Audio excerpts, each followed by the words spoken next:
Setelah sebelumnya bersengketa hingga mendapat somasi dan tuntutan hukum dari pihak Posan Tobing terkait lagu yang tak boleh dinyanyikan band Kotak, kali ini Tantri dan personil Kotak lainnya mendapat protes keras dari pasien rumah sakit di kawasan Pasuruan, Jawa Timur. Protes keras pasien itu deras meluncur setelah band Kotak ini nekat menggelar konser persis di pelataran rumah sakit. Suasana bising terdengar saat band ini manggung.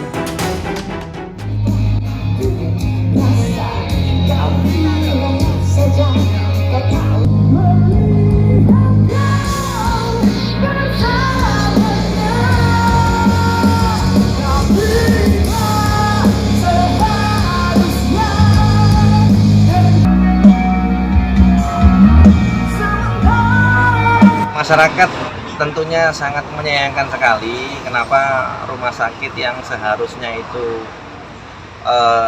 butuh ketenangan, butuh masyarakat pasien-pasien ini butuh support, ini malah ada konser musik yang begitu meriah. Tentunya ini selain mengganggu dari ketenangan itu juga psikis pasien-pasien ini juga terpengaruh.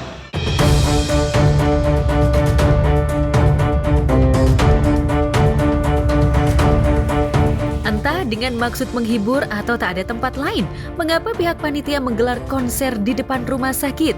Maka wajar kalau kemudian pasien rumah sakit yang butuh ketenangan protes.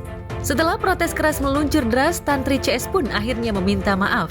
Permohonan maaf Tantri dilayangkan untuk meredam aksi protes dari pasien hingga warganet.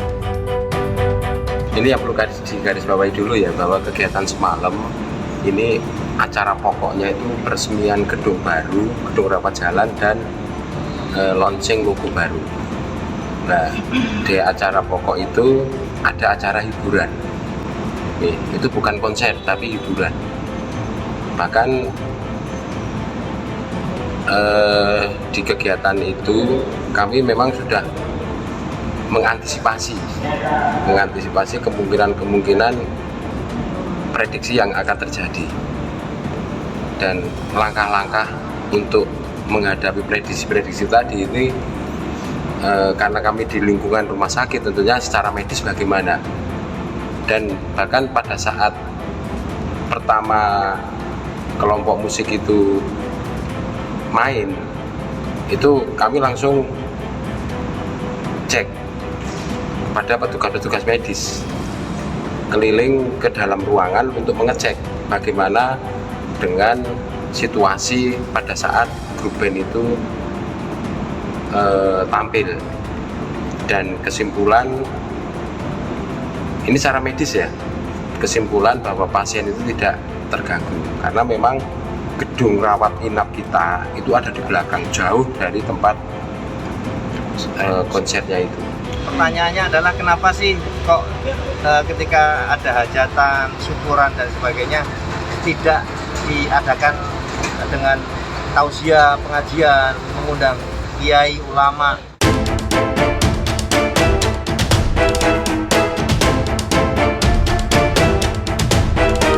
Setelah kegaduhan heboh melanda band Kotak, Putra Proklamator Indonesia Guru Soekarno Putra juga mendadak melakukan protes keras dengan keputusan Pengadilan Negeri Jakarta Pusat yang ingin mengeksekusi kediamannya. Guru melawan karena ia merasa terzolimi oleh oknum mafia tanah. Dengan sekuat tenaga, Guru akan melakukan perlawanan. Sebangsa dan setanah air, ya, Bung Karno, Bung Hatta, Kang Malaka, Syahrir dan sebagainya kawan-kawan, bahwa mereka telah memperjuangkan terbebas dari bangsa-bangsa asing. Secara tidak sadar, ya, ada kaum-kaum komprador, ada kaum-kaum kapitalis. Ya, ini kami waktu itu kan mendapat surat dari Pengadilan Negeri bahwa telah ditentukan mengadakan pengosongan atau eksekusi pada tanggal 3 Agustus, hari Kamis, ya hari ini gitu. Ya prinsipnya kami tidak bisa menerima itu karena saya merasa dalam kasus ini saya adalah di pihak yang benar. Sedangkan lawan saya tentu bahkan saya merasa terzolimi. Kami sebagai orang pencinta tanah air akan melawan dengan apapun cara bentuknya. Dan kami tidak akan pernah biarkan oknum manapun, golongan manapun yang akan mengambil alih rumah bersejarah ini. Karena rumah ini bagian dari warna bangsa kita. Kita sebagai anak bangsa harus wajib pertahankan ini. Setuju nggak? Tidak mati di sini.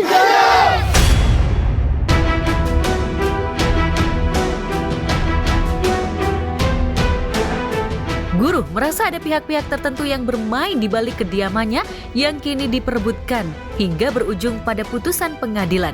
Sebagai putra seorang proklamator Presiden pertama Soekarno, Guru tak menyangka jika kediamannya di kawasan pusat Jakarta yang sudah ditinggalinya selama puluhan tahun dipersoalkan. Lantas siapa yang dimaksud Guru sebagai oknum mafia tanah? Saya juga tahu ketika ini sudah beredar ke masyarakat, itu dari teman-teman saya, Handi Taulan, semua itu, bahkan dari para ahli hukum, dari wartawan banyak yang sudah tahu tentang apa duduk perkaranya ini gitu. Mereka semua melihat bahwa banyak terdapat cacat hukum di pihak pihak lawan kami lah. Dan sebenarnya di sini kami berada di pihak yang benar dan pihak yang terzolimi. Dan masyarakat juga saya merasakan, mereka juga merasakan bahwa bukan saya saja pribadi, saya apalagi sebagai keluarga atau saya anaknya dari proklamator terzolimi, tapi ini juga sebuah penzoliman terhadap negara dan bangsa, dalam hal ini dalam hal hukum yang sekarang makin marak adalah menyangkut soal mafia-mafia di segala bidang, di banyak bidang di negara ini. Dalam hal ini terutama ya kita bisa merasakan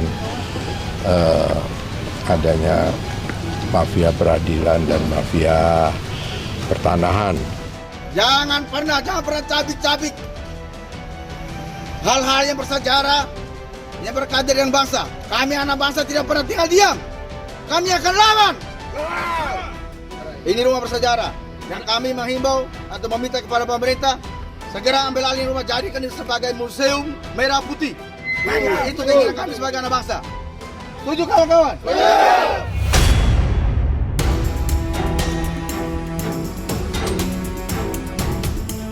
Meski surat keputusan pengadilan sudah turun, gelombang protes dari simpatisan Guru tetap berdiri tegak membela. Kali ini Guru dan kuasa hukumnya tak gentar. Ia akan terus melawan hingga mafia tanah benar-benar terbongkar.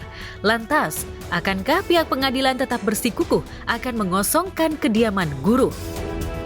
Sampai detik ini pun saya dan dengan teman-teman semua, juga teman-teman ahli hukum, semua karena tahu bahwa kita ini di pihak yang benar, dan juga saya merasa dengan adanya kejadian ini ini bisa menjadi saya akan merasa terpanggil untuk sebetulnya mensupport pemerintah dalam hal memberantas mafia-mafia, dalam hal ini mafia peradilan dan mafia pertanahan. Pak Presiden Joko Widodo agar cepat mengambil alih rumah yang bersejarah ini, bersejarah untuk bangsa dan semua masyarakat Indonesia, ya. Karena yang kita ketahui rumah ini adalah rumah terjadinya pembuatan bendera Sang-Saka Merah Putih dengan jahit tangan Ibu Fatmawati dari di sini. Dan kami sebagai anak bangsa tidak menginginkan siapapun, mau mafia manapun yang ingin ambil alih ini rumah bersejarah. Kami siap mati di sini. Kami siap mati di sini.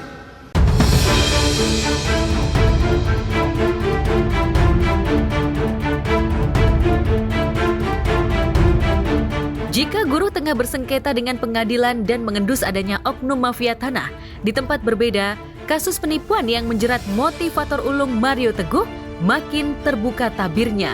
Kali ini 2 saksi hadir di kanal podcast milik Deddy Corbuzier.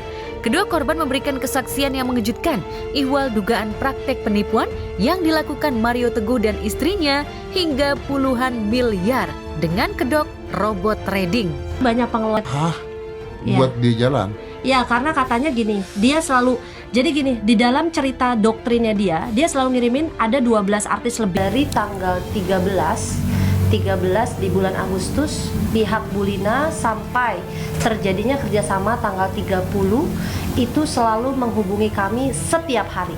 Jadi ada bukti chatnya, beliau mengajak ketemuan, beliau minta ketemu kami, dan di situ dimana kami betul-betul didoktrin, diajak bagaimana caranya dirayu, bujuk rayu, bagaimana caranya membesarkan rumah cantik dan memperbanyak rumah cantik.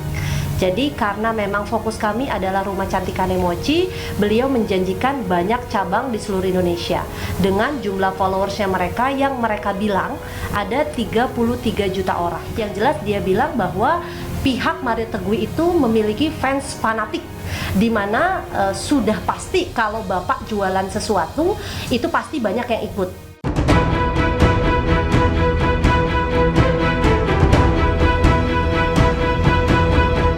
Kasus robot trading yang diduga dipromosikan Mario dan sang istri sejatinya pernah ramai jadi perbincangan.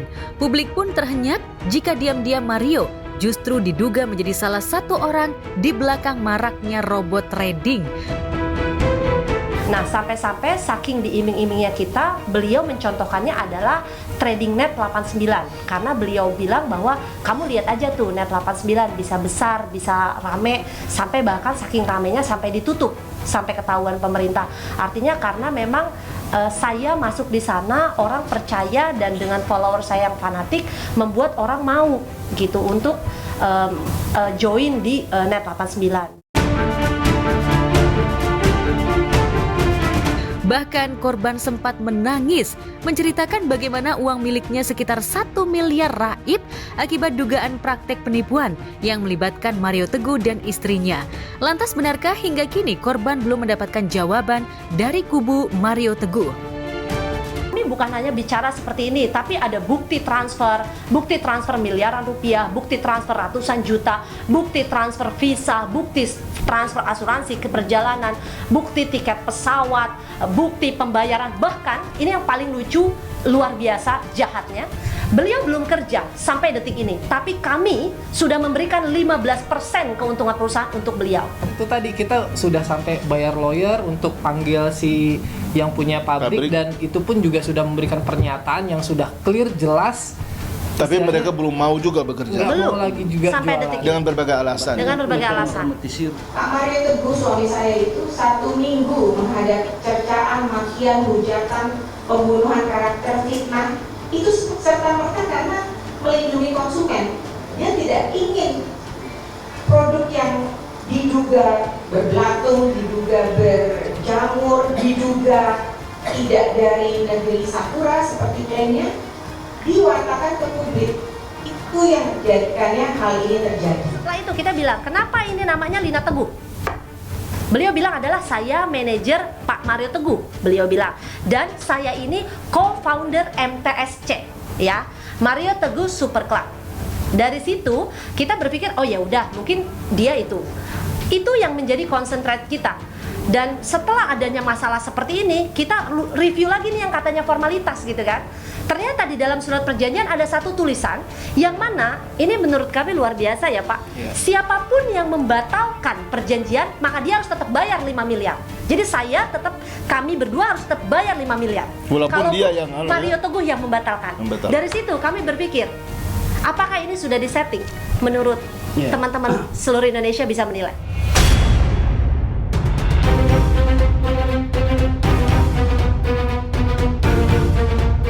Ya, kasus Mario Teguh mencuat sekitar awal Juli lalu. Mario kala itu dilaporkan beberapa korban ke Polda Metro Jaya dengan tuduhan telah menipu korban lewat sebuah produk skincare. Banyak korban yang mengaku rugi miliaran akibat dugaan penipuan tersebut. Tapi belakangan satu persatu korban muncul hingga menyasar praktik robot trading online yang diduga ikut dipromosikan sang motivator. Lantas bagaimana kubu Mario Teguh melakukan pembelaan atas sejumlah kesaksian yang disuarakan para korban? Saya tahu saya benar, oleh sebab itu saya diam. Saya biarkan hukum yang berjalan, karena orang yang tahu dia lemah, tahu tidak berdasar. Saya tidak bicara siapa-siapa ya, orang yang tahu laporannya lemah, tidak berdasar, yang membutuhkan publik, menggiring publik untuk menghujat, membenci, memfitnah, karena mereka tahu mereka tidak berdasar. Nanti rekan-rekan akan tahu kenapa saya diam, mengikhlaskan diri di fitnah. Ya, kesempatan bagi pembenci untuk percaya, orang yang baik tidak percaya seperti itu, tetapi untuk juga melindungi, karena kelihatan diduga hal seperti ini. Mudah-mudahan nanti Anda akan dengar bahwa ini bukan yang satu-satunya. Ini sesuatu yang berpola, sehingga mudah-mudahan Pak Willy dan tim akan bisa mencegah terjadinya pencurangan, fitnah seperti ini lagi pada pihak lain. Gini, kalau saya buka, saya masih menghargai beliau berdua sebagai guru. Karena dari awal kami tuh tidak mungkin terjerumus ke sini kalau tidak menghargai mereka, melihat track record mereka, sahabat yang baik hatinya, sahabat dimanapun berada, sahabat super dan sebagainya. Siapa yang tidak tergiur dengan omongan seperti itu? Kami masih menghargai kalian sebagai guru. Tapi kalau seperti ini caranya, kami bisa pastikan 1000% bahkan narasi itu adalah fitnah. Karena mereka selalu mengingingi, kamu nanti tidur di atas duit, kalian nanti jadi orang kaya raya, kita nanti ke luar negeri, kita nanti kemana-kemana segala macam. Ya. Itulah yang kemudian yang menurut saya sudahi semua apa yang menjadi sandiwara dan drama kalian selama ini, karena itu murahan dan telah menyusahkan orang. Bukan cuma hanya murahan, menyusahkan orang. Jadi saya kira hentikan itu semuanya, bertobat. Ya, mohon ampun kepada Tuhan yang Maha Kuasa, kepada Allah Subhanahu wa taala, kiranya kalian diampuni segala dosanya dan hentikan semua langkah-langkah dan perbuatan kalian yang tidak terpuji, yang memalukan seperti ini.